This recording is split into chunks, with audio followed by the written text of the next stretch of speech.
જંબુસર તાલુકાના ડાબા ગામમાં દીપડાનો આતંક જોવા મળી રહ્યો છે। ફરી એકવાર દીપડાએ પશુનો શિકાર કરતા ગ્રામજનોમાં ભયનો માહોલ જોવા મળી રહ્યો છે। મળતી માહિતી મુજબ ડાબા ગામના રહેવાસી મુસ્તાક મુલતાનીના તબેલામાં બાંધેલા પાડા પર દીપડાએ હુમલો કરી તેનો શિકાર કર્યો। ઘટનાને પગલે પશુપાલકો સહિત ગ્રામજનોમાં ચિંતા ફેલાઈ। સ્થાનિકોના જણાવ્યા મુજબ અગાઉ પણ તોસીફભાઈના તબેલામાં બાંધેલા 4 થી 5 બકરાનો દીપડાએ શિકાર કર્યો હતો। એક બાદ એક પશુઓ પર હુમલાની ઘટનાઓ સામે આવતા ગ્રામજનોમાં ભયનો માહોલ વધુ ઘેરો બન્યો છે। ગ્રામજનો દ્વારા વન વિભાગને તાત્કાલિક સ્થળ પર પહોંચી દીપડાને પકડવા માટે અને યોગ્ય કાર્યવાહી કરવાની માંગ કરવામાં આવે છે।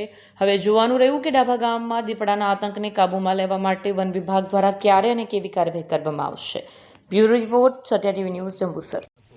આજ રોજ હું ડાબા ગામથી મુસ્તફા રહેમાન મુલતાની બોલું છું। આજ રોજ મારી ભેંસ ઉપર ચિત્તાનો ડાઉટ છે, મને હુમલો થયેલો છે। અગાઉ પેલા તોસીફભાઈની વાડીમાં એમના પછી 4-5 બકરા મારી નાખેલા છે, પણ આજ રોજ મને બી ડાઉટ છે કે ભાઈ ચિત્તો છે એના પગલાં જોવામાં આવે છે। મારી ભેંસનું બચ્ચું આજ રોજ મરી ગયેલું છે, કાળજું ખાઈ ગયેલું છે, અને મારી 1,20,000ની ભેંસ અત્યારે ઉલ્લી જવા બેઠી છે। તો ફોરેસ્ટ ખાતાને જાણ કરું છું કે તાત્કાલિક તમે બીજું પાંજરું અહીંયા મૂકવા વિનંતી કરશો।